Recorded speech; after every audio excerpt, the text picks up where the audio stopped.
bihamdillah, kalau tidak dimulai dengan alhamdulillah, fahuwa aqtah, maka amal itu putus, tidak bisa dibawa mati menghadap Allah. Maka segala sesuatu diawali dengan alhamdulillah. Hari ini kita bisa hidup, kita awali kehidupan kita dengan alhamdulillahilladzi ahyana ba'da ma amatana wa ilaihi nusyur. Diberikan rezeki alhamdulillah. Quran hilang 7.000. Inna lillahi. Insyaallah mudah-mudahan diganti dengan lebih banyak. Jawa Barat juara itu memotivasi karena kita disuruh untuk selalu bersaing. Wa fi dzalika falyatanafasil mutanafisun. Dalam kebaikan orang mesti selalu bersaing. Insyaallah Jawa Barat akan selalu menjadi juara. Kenapa ditutup dengan Allahu Akbar? Karena orang yang juara itu muncul egonya, bangganya, saya yang besar, maka dia tutup dengan Allahu Akbar. Walaupun yang juara itu Jawa Barat, tapi yang besar itu tetap Allah. Karena kalau tidak kita akan merasa akulah yang paling besar, maka ditutup dengan Allahu Akbar. Alhamdulillah, Jawa Barat juara, Allahu Akbar. Ustaz dapat penjelasannya dari siapa? Ini saya jelaskan sendiri. Kalau benar alhamdulillah, kalau tidak benar mudah-mudahan Allah mengampuni saya dan kita semua. Amin ya rabbal alamin. Anak raja membeli kartun. Kartunnya bergambar jadul. Saya tidak lagi berpantun karena sudah dipakai Bapak Gubernur. Itu sekedar membalas saja. Karena tradisi berpantun ada istilah menyambut, kalau tidak dijawab berarti tidak hormat. Saya duduk satu majelis dengan Kiai Haji Dr. Jujun Junaidi, pernah selalu sering di TV saya datang ke pondok pesantren beliau. Saya duduk dengan Kang Edwin, pernah setiap saya ke Bandung ketemu dengan dia. Saya duduk satu majelis dengan Bapak Dr. Muhammad Ridwan Kamil, pernah satu majelis, cuma jauh. Tapi satu majelis dengan mereka bertiga baru di Masjid Al-Jabar. Allahu Akbar. Allahu Akbar. Setiap ada nikmat langsung Allahu Akbar. Saya rasa dari seluruh kabupaten, kota, provinsi di Republik Indonesia, satu-satunya yang bisa ngasih nama masjid pakai Asmaul Husna sesuai dengan nama provinsinya cuma Al-Jabar. Saya sudah coba cari-cari Al-Rahman, Al-Rahim, Al-Malik, coba cari provinsi. Misalnya kami di Riau mau buat provinsi, mau buat nama masjid provinsi, masjid raya pakai Asmaul Husna. Riau enggak ketemu. Itu jadi masya Allah, tabarakallah. Ini saya tidak sapa satu-satu. Ada Bapak Direktur PBB Syariah, ada Bapak Bupati, Kepala Dinas, Kepala Badan, Kepala Kantor, dan ada kepala maupun tidak ada kepala. Hadirin muslimin muslimat, mukminin mukminat yang belum kawin dan belum sunat, insya Allah semuanya dimuliakan Allah Subhanahu wa Ta'ala. Saya tausiah di Masjid Kebanggaan Sumatera Barat di Kota Padang, masjid yang unik, satu di antara 10 terunik di dunia, bisa dicari beritanya.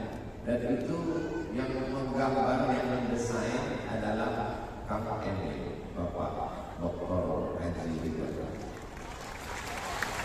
Jadi saya ini orang suka penasaran, termasuk yang di Masjid Palestina itu juga, termasuk Masjid Al-Jabar, itu nggak ada kubahnya. Masjid yang di Sumatera Barat nggak ada kubah, masjid ini juga nggak ada kubah bangunan. Masjid yang ada di Palestina ini juga Betul kata Kiai Junaidi, masjid yang beliau buat itu namanya unik-unik. Lama saya berpikir, mana kubah? Rupanya kubahnya sudah ditumpuk di Makassar. Ditumpuk kubah semua. 99 kubah semua isinya. Jadi kalau kita cari-cari ketemu juga jawabannya. Saya tidak tanya beliau. Saya pikir sendiri, kubahnya sudah ditumpuk. Dan ternyata memang masjid Nabi Muhammad SAW itu pertama kali membangun masjid itu memang tidak ada kubah. Tiangnya batang korma, atapnya pelepah korma yang dianyam, lantainya pasir, dindingnya lapis, yaitu tanah liat yang dijemur kering. Jadi masjid Nabi itu tidak ada kubahnya. Jadi kalau kita pakai definisi, jika tidak dibuat Nabi bid'ah, maka membuat kubah itu adalah bid'ah. Wa kullu bid'atin dhalalah, wa kullu dhalalatin finnar.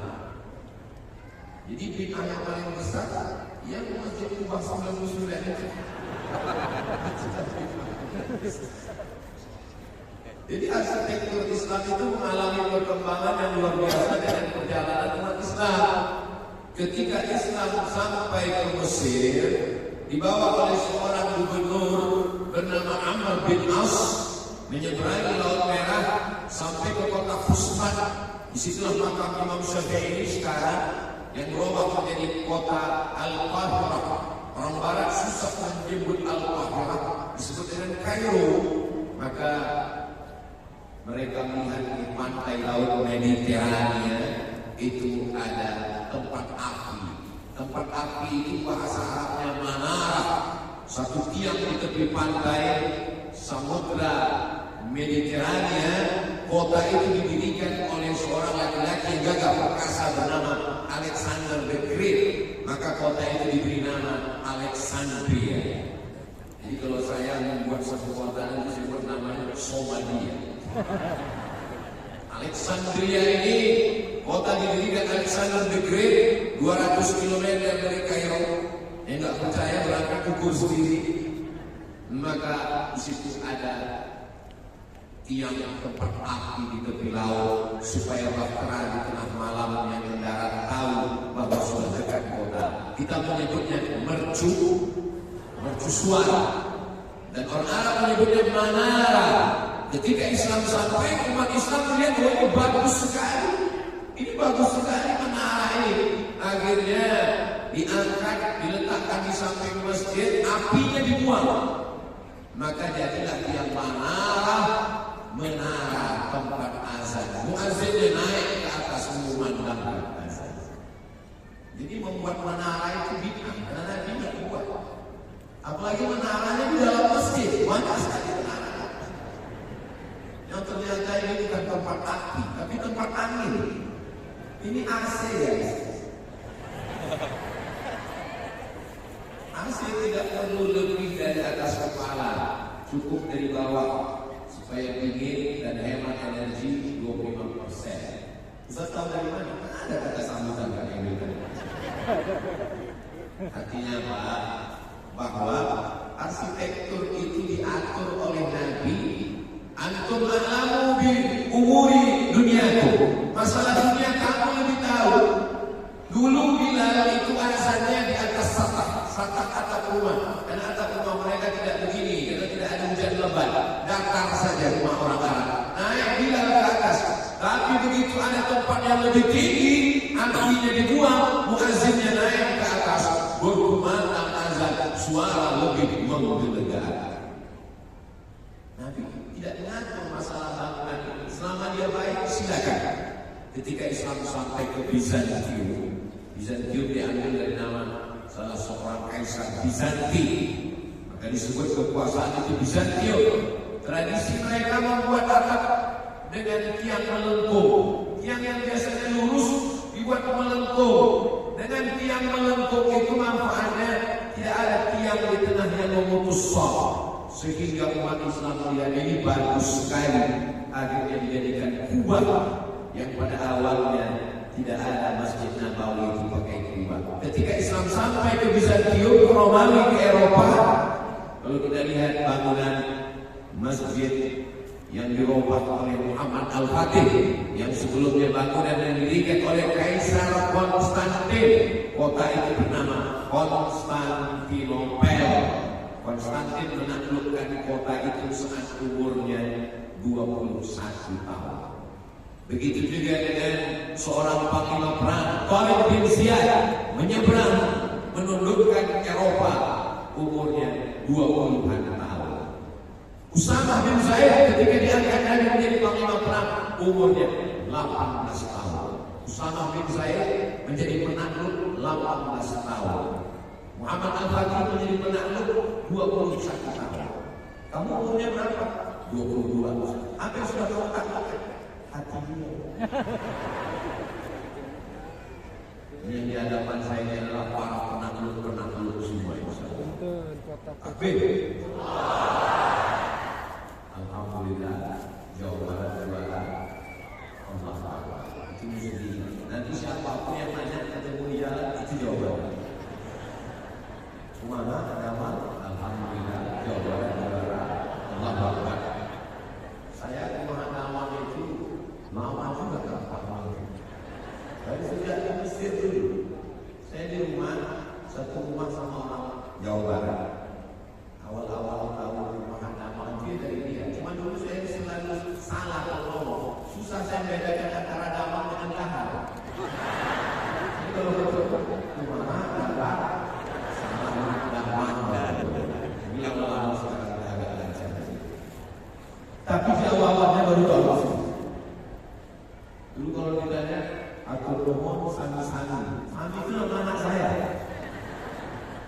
Saudara yang dimuliakan Allah Subhanahu wa taala, masalah urusan bangunan silakan, tapi berkreasi dalam masalah ibadah, maka Allah Subhanahu wa taala sudah membuat aturannya. Wa ma atakumur rasul, apa yang dibawa oleh Nabi Muhammad sallallahu alaihi wasallam ikut. Wa ma nahakum anhu fantahu, apa yang dilarang oleh Nabi maka tinggalkan. Dan alhamdulillah kita hanya berkreasi dalam hal bangunan, tapi dalam hal masalah ibadah. Tadi dari Imam saya tahu bahwa Masjid Al-Jabbar ini berdasarkan mazhab Syafi'i. Maka tetap kita jaga ini sampai hari kiamat insyaallah. Amin. Dari mana Ustaz tahu Masjid Al-Jabbar ini ikut mazhab Syafi'i? Dari bismillah jahannya. Bismillahirrahmanirrahim. Kenapa kita sholat di Masjid Nabawi, Masjidil Haram enggak pakai bismillah? Bismillah enggak ada. Cuma kata kedengaran. Alhamdulillahirabbil alamin. Arrahmanirrahim. Maliki yaumiddin. Karena kebetulan Saudi Arabia itu mazhab resminya adalah mazhab Hambali. Mazhab Hambali dengan mazhab Hanafi bismillah sir. Tapi kalau di Maroko tempat saya kuliah dulu itu gak ada bismillah sama sekali. Karena menurut mazhab Maliki Fatihah itu ayat satunya adalah Alhamdulillahirabbil alamin. Jadi langsung saja Allahu Akbar. Alhamdulillahirabbil alamin. Dan orang Maroko kalau sholat tangannya lepas ke bawah. Dari mana Ustaz tahu Masjid Al-Jabbar pakai mazhab Syafi'i? Tadi habis rukuk imamnya tidak. Sami Allahu liman hamidah. Allahumma hdina fi man hadait. Oh, ini bermazhab Syafi'i. Karena dalam subuh berkunut. Kenapa di Makkah Madinah kita tidak pakai kunut? Karena mazhab Hanafi dan Hambali tidak ada kunut subuh. Kalau mazhab Maliki di Maroko Pak Ustaz, mazhab Maliki pakai kunut, kunutnya sebelum rukuk. Walam yakul lahu kufuwan ahad. Allah pas imam yang bilang Allah, saya rukuk.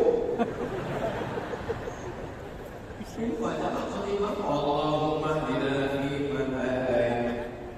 Rukuk sebelum rukuk kunut.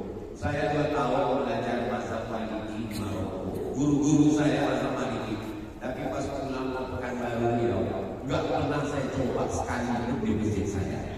Walaupun saya coba, enggak pernah saya coba. Allahu Akbar.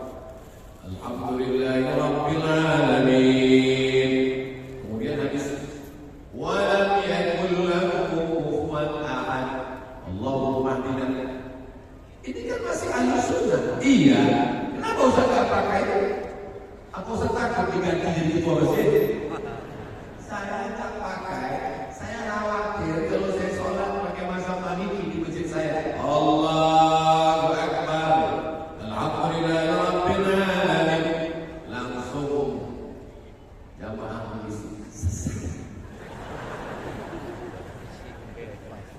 Kalau tidak keluar dari 4 mazhab, jadi selama tidak keluar dari 4 mazhab sunnah wal jamaah, tapi tidak boleh membawa mazhab yang di luar satu mazhab yang diamalkan mayoritas masyarakat kita memakai mazhab Syafi'i. Masjid yang milik provinsi Masjid Raya, kabupaten kota Masjid Agung, yang ada di kecamatan Masjid Besar, yang ada di tingkat kelurahan Masjid Jami. Maka ini adalah simbol, ini kita jaga. Kalau tidak nanti jamaahnya bingung. Karena kebetulan ada PWNU, Kiai Dr. Jujun Junaidi, makmumnya Allahumma hdina fi man hadain. Pas kebetulan nanti yang datang Ustaz Adi Hidayat, enggak pakai Quran, jamaahnya bingung, akhirnya kelain. Dulu orang masih kelain, masih dulu. Alhamdulillah sekarang anak muda udah gak kelain lagi Pak Ustaz. Kenapa? Karena sama-sama gak sholat subuh.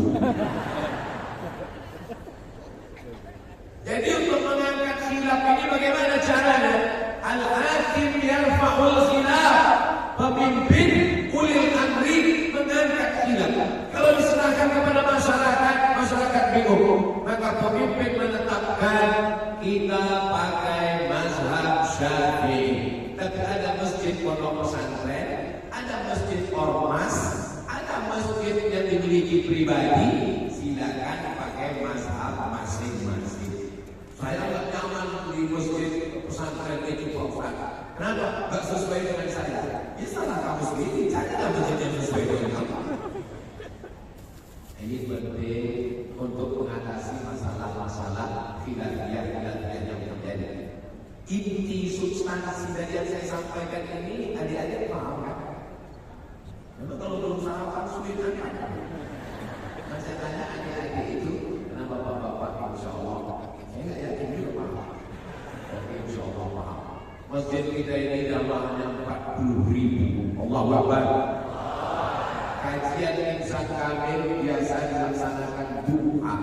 Lalu tadi saya tanya, ini kenapa dilaksanakan subuh? Ikut jadwal Ustaz Somad. Saya jadi nggak enak hati. Tapi jamaah yang nggak bisa datang dengan terlalu subuh jangan khawatir. Kajian ini tetap bisa ditonton di channel Ustaz Abu Somad Official. Subscribe, like, share. Kemana kita akan membangun bangsa ini ke depan? Kita mengarahkan kepada baldatun thayyibatun wa rabbun ghafur. Dunia ini, NKRI ini, Jawa Barat ini akan tetap menjadi indah kalau ada 4 tiangnya. Tiang Masjid Al-Jabbar itu adalah siddiq, amanah, tabligh, fatanah. Simbol dari sifat Sayyidina wa Maulana wa Syafi'ina wa Zuhrina wa qurrati a'yunina Muhammad. Allahu Akbar. Alhamdulillah juara Allahu Akbar.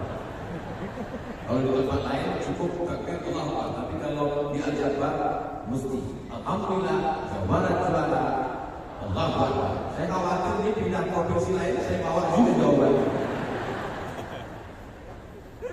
Tiang yang pertama, simbol maknanya adalah ilmu ulama. Selama ilmunya ulama dipakai, maka insya Allah Indonesia, Jawa Barat tetap terjaga terpelihara. Saya orang yang suka penasaran, kenapa masjid, 8 pesantren. Apa yang melatar belakangi? Apanya itu bahan kampanye? Lama sebenarnya. Setelah ngobrol-ngobrol, ternyata kakek beliau Kiai Muhyiddin adalah panglima mujahid fisabilillah menolong agama Allah melawan Belanda dan membangun pesantren, berpesan jangan berhenti membangun masjid. Baru saya paham. Itu pertanyaan tidak bisa kita tanyakan ke orang melalui WhatsApp. Kita mesti ketemu langsung. Apa motivasi? Ternyata mengamalkan ilmunya ulama. Jadi kalau ilmunya ulama ini diamalkan, insya Allah selama masih ada ulama yang mengawal negeri ini, orang tahunya Hari Pahlawan 10 November. Betul? Orang lupa bahwa Bung Tomo, Jenderal Sudirman meminta fatwa kepada Fadilatul Syekh Muhammad Hashim Asy'ari bagaimana sikap kita melawan Belanda. Akhirnya keluarlah resolusi jihad 22 Oktober. Disuarakanlah di setiap pondok pesantren, para kiai, para ajengan, para pemirsa menyampaikan, ini siapa yang mati melawan Belanda, matinya mati syahid. Kalau mati syahid maka lukanya akan menjadi saksi saat dia mati di padang mahsyar. Nyawanya tercabut dari tubuh, rasanya seperti cibitan lembut di atas pipi. Tidak akan terkena azab kubur dan tidak akan kena hisab, langsung masuk ke dalam surga. Itulah yang membuat founding father, pejuang pendiri bangsa ini, rela menghabiskan hartanya dan nyawanya. Akhirnya kita merdeka. Itulah makna dalam pembukaan Undang-Undang Dasar 45, atas berkat rahmat Allah yang Maha Kuasa dan keinginan bangsa Indonesia yang luhur. Makanya sila kita yang pertama, Pancasila, satu, ketuhanan yang Maha Esa. Jadi kalau mau menjaga Indonesia, maka didiklah anak-anak kita menjadi para ulama. Pesantren kita bantu, kita support anak-anak kita masukkan ke pesantren. Jawa Barat adalah negerinya pesantren, para alim ulama tak bisa disebutkan satu-satu saking banyaknya. Maka kalau mau menjaga anak-anak kita ini sekarang, Bapak Ibu, dirusak melalui medsos, melalui judi online, game online, melalui televisi, melalui macam-macam masuk ke dalam kepala. Tidak ada yang bisa kecuali pondok pesantren. Masuk pagi, keluar sore, cabut pulang. Apa yang akan terjadi untuk anak-anak kita di masa akan datang? Banyak orang tidak mau masukkan anak pesantren. Saya tak mau anak saya di pesantren, Pak Ustaz. Nanti anak saya kurus seperti Ustaz Somad. Ustaz Tujun Junaidi tamat pesantren, pendidikan pesantren, membangun pesantren, berdakwah dengan tausiah. Sampai hari ini tetap hidup, sampai hari ini tetap sehat walafiat, sampai hari ini masih tetap bisa berdakwah. Yang penting apapun bajunya, apapun seragamnya, apapun jabatannya, dipakai untuk menolong agama Allah. Menjadi gubernur, menjadi bupati, menjadi wali kota, bangun masjid, support pesantren, pakai tunjuk tanda tangan, tidak perlu tausiah, tidak perlu khutbah, tidak perlu tabligh akbar, cukup dengan menggunakan segenggam kekuasaan, pakai untuk menolong agama Allah. Setuju? Yang bilang setuju, yang nggak ada jabatan. Itu yang jawab tadi ada jabatan semua itu Pak Ustaz. Tapi KPN kan tinggal 2 bulan lagi Pak Ustaz. 2 bulan lagi itu kan periode pertama. Artinya apa? Seandainya doamu makbul, kata Imam Ahmad bin Hanbal, seandainya doamu makbul dan engkau cuma satu doa yang mustajab, jangan minta suami yang soleh. Karena kalau kau punya suami yang soleh, kau belum tentu mau berbagi dengan orang lain. Ibu-ibu siap berbagi? Diam. As-sujud alamat ridho, yang tak setuju. Tapi mintalah pemimpin yang adil. Karena kalau kau dapat pemimpin yang adil, satu negeri mendapatkan keadilan, insyaallah. Amin. Maka jangan pernah berhenti berdoa. Selama ini doanya Rabbi habli minas sholihin, selama ini doanya Rabbana hab lana min ladunka dzurriyyatan thayyibah. Menjelang tahun-tahun politik, sertakan doa munajat kepada Allah. Allahumma rzuqna imaman adila. Berikan kami pemimpin yang adil dan amanah. Demokrasi itu sesuatu yang biasa. Kita tidak lagi tinggal di kerajaan pasukan pakai sistem monarki. Kita tinggal di negara demokrasi. Gunakan hak suara, berdoa kepada Allah. Doa di Masjid Al-Jabbar lebih khusyuk, apalagi kalau memandang ke atas. Kenapa? Tulisan Allah di besar. Ya Allah. Gak percaya? Saudara yang dimuliakan Allah Subhanahu wa taala. Ilmu ulama, ilmunya ulama ini, alhamdulillah. Yang awalnya khawatir masjid besar, apa ada orang yang ngisi pengajiannya, ternyata ramai melimpah luar biasa. Saya ikuti juga beritanya di Pak Gubernur. Saya baca bahwa berita bahwa ramai datang, rupanya anaknya mandi di kolam. Tapi berita tentang Quran hilang 7.000 itu kami keluar. Apakah setelah Quran ini hilang jamaahnya tetap datang? Tetap ramai. Kenapa? Karena dibangun atas dasar takwa dan keimanan kepada Allah. Jamaah tetap diajak untuk memakmurkan rumah Allah. Ketika kita nanti menghadap Allah, tidak ada lagi akad, tidak ada lagi tempat naungan. Di antara yang tetap dapat akad naungan di padang mahsyar adalah rajul qalbuhu mu'allaqun fil masajid, orang yang hatinya tergantung di masjid. Dan orang yang hatinya tergantung di masjid, inilah jamaah yang hadir 20.000 subuh ini. Allah Akbar. Alhamdulillah. Kenapa hatinya tergantung di masjid? Ini kan subuh hari Ahad, hari libur, tanggal merah. Berapa banyak umat Islam meliburkan diri sholat subuh tanggal merah? Hari balas dendam, yang selamanya bangun pagi jam 4 jam 5 takut terlambat kerja jauh luar kota. Hari Ahad inilah masanya untuk meliburkan diri. Papa nggak sholat tanggal merah mah. Tapi tidak bagi masyarakat Eropa. Subuh libur, Masjid Al-Jabbar tetap penuh melimpah ruah, bahkan sampai ke atas. Saya pikir atas ini kosong, ternyata ada juga orang. Ibu-ibu khusus, ini awalnya laki-laki di bawah, perempuan di atas. Jadi kalau ada orang mengatakan Islam mendiskreditkan perempuan, Islam melemahkan perempuan, Islam merendahkan perempuan, kalian belum sholat di Masjid Al-Jabbar.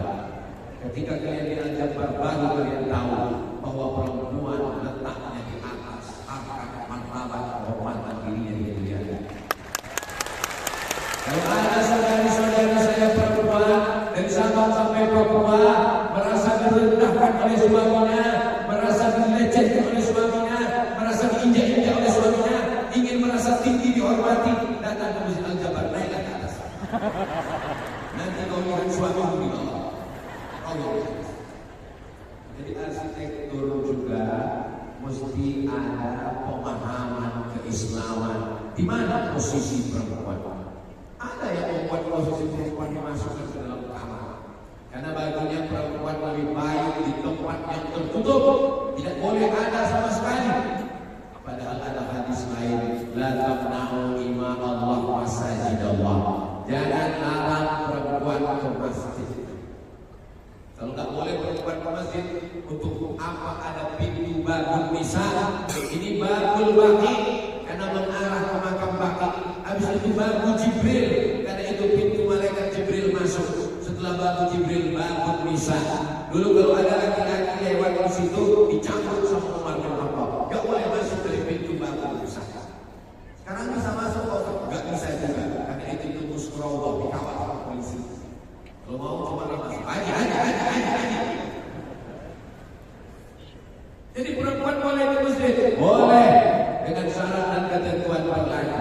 Di beberapa masjid saya lihat perempuan di belakang, laki-laki di depan. pakai satir, pakai hijab, tapi hijabnya nggak tinggi, perempuan masih kelihatan. Hijabnya seperti net main rakrab, lebih rendah lagi, seperti net tenis, sehingga laki-laki yang di belakang bisa lihat perempuan. Yang tua-tua di depan, anak muda di belakang, anak gadis sofa di depan. Lain bunyi aneh makmum juga. Wallahu bi'alaihim waladhdallin.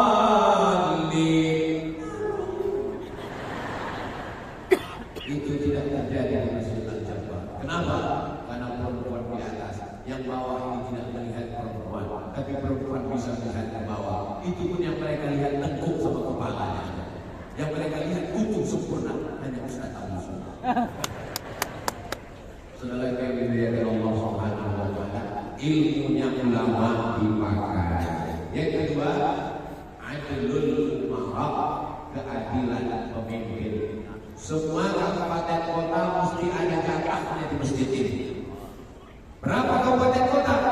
27. Maka ada jatahnya di sini. Setiap pintu-pintu Masjid Al-Jabbar ini adalah simbol dari kabupaten kota yang ada di Jawa Barat. Ustaz tahu dari mana? Tadi kita kasih. Jadi setiap kabupaten kota dia punya ikon, dia punya simbol, dia punya lokal wisdom, kebijaksanaan lokal, punya ciri khas, sehingga ada rasa memiliki, penuh dengan simbol, penuh dengan makna. Maka ketika kita diberikan Allah Subhanahu wa taala doa, la tusallit alaina bi dzunubina man la yakhafuka wa la yarhamuna. Jangan angkat pemimpin kami orang yang tak takut kepadamu dan tak sayang kepada kami. Mungkin Fidel Castro ateis, tidak bertuhan, tidak tahu dia sudah Tuhan. Kata dia Tuhan itu tidak ada, nonsense, bullshit, omong kosong itu Tuhan. Tapi dia masih sayang sama rakyatnya. Yang paling mengerikan adalah orang yang tidak takut dengan Tuhan dan tidak sayang kepada rakyat. Maka hidup di bawah tanah lebih baik daripada di atas tanah. Itu adalah azab. Sakit belum tentu azab. Kenapa? Boleh jadi dengan sakit maka dosa-dosa kita hilang. Utang enggak. Bangkrut belum tentu azab. Boleh jadi menurut ilmu Allah, orang ini kalau uangnya banyak dia nggak ke masjid lagi. Dulu waktu masih susah, zuhur, asar, maghrib, isya, duha, tahajud, i'tikaf 8 kali ke masjid. Begitu rezekinya lancar, ke masjid cuma 2 kali, Idul Fitri, Idul Adha. Idul Fitri masuk, Idul Adha on time karena waktu buat ambil dari rumah. Jadi apa maknanya? Pemimpin maka gunakan suara, gunakan hak kita. Apa kata Syekh Yusuf Al-Qaradawi dalam kitab Fiqh Daulah, sampulnya warna hijau tua dicetak oleh Darus Suluk. Ketika engkau menggunakan pakumu di atas kertas, saat itu engkau bersaksi di hadapan Allah. Aku bersaksi orang ini layak menjadi pemimpinku di masa akan datang. Maka di antara dosa besar, ala adullukum ala akbaril kabair, maukah kamu aku tunjukkan dosa terbesar di antara dosa besar? Isyraf, insyaallah kita tidak lagi syirik. Uququl walidain, insyaallah kita tidak durhaka kepada orang tua. Yang kita khawatirkan dosa terbesar ketiga adalah syahadatuz zur, memberikan kesaksian palsu. Orang-orang Jawa Barat tidak mempan dengan money politik. Bertebaran duit-duit politik mereka tidak akan ambil.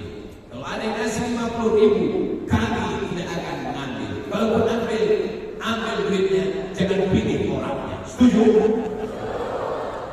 Setuju. Padahal itu tidak benar. Jawabannya Subhanahu wa ta'ala. Money politik merusak demokrasi. Demokrasi adalah bagi orang modern cara yang paling baik. Karena ketika demokrasi ini jahat, Pak Ustaz. Demokrasi ini salah, Pak Ustaz. Suara terbanyak suara Tuhan. Kalau ada 10 orang diajak sholat pakai demokrasi, yang 9 katakan nggak perlu sholat, yang ngajak sholat cuma 1. Hayya 'alas sholat. Yang 9 hayya 'alal sholat.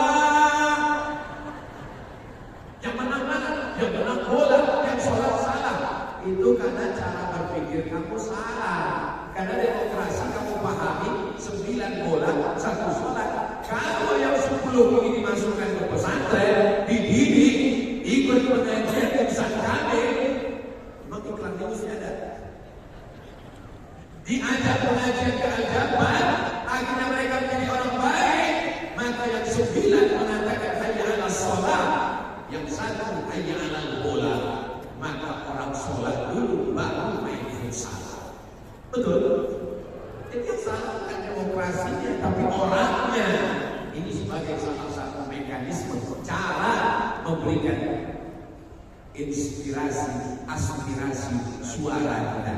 Nah, jadi orang ketika dia menggunakan demokrasi, bukan berarti dia sudah menghilangkan Allahu Akbar.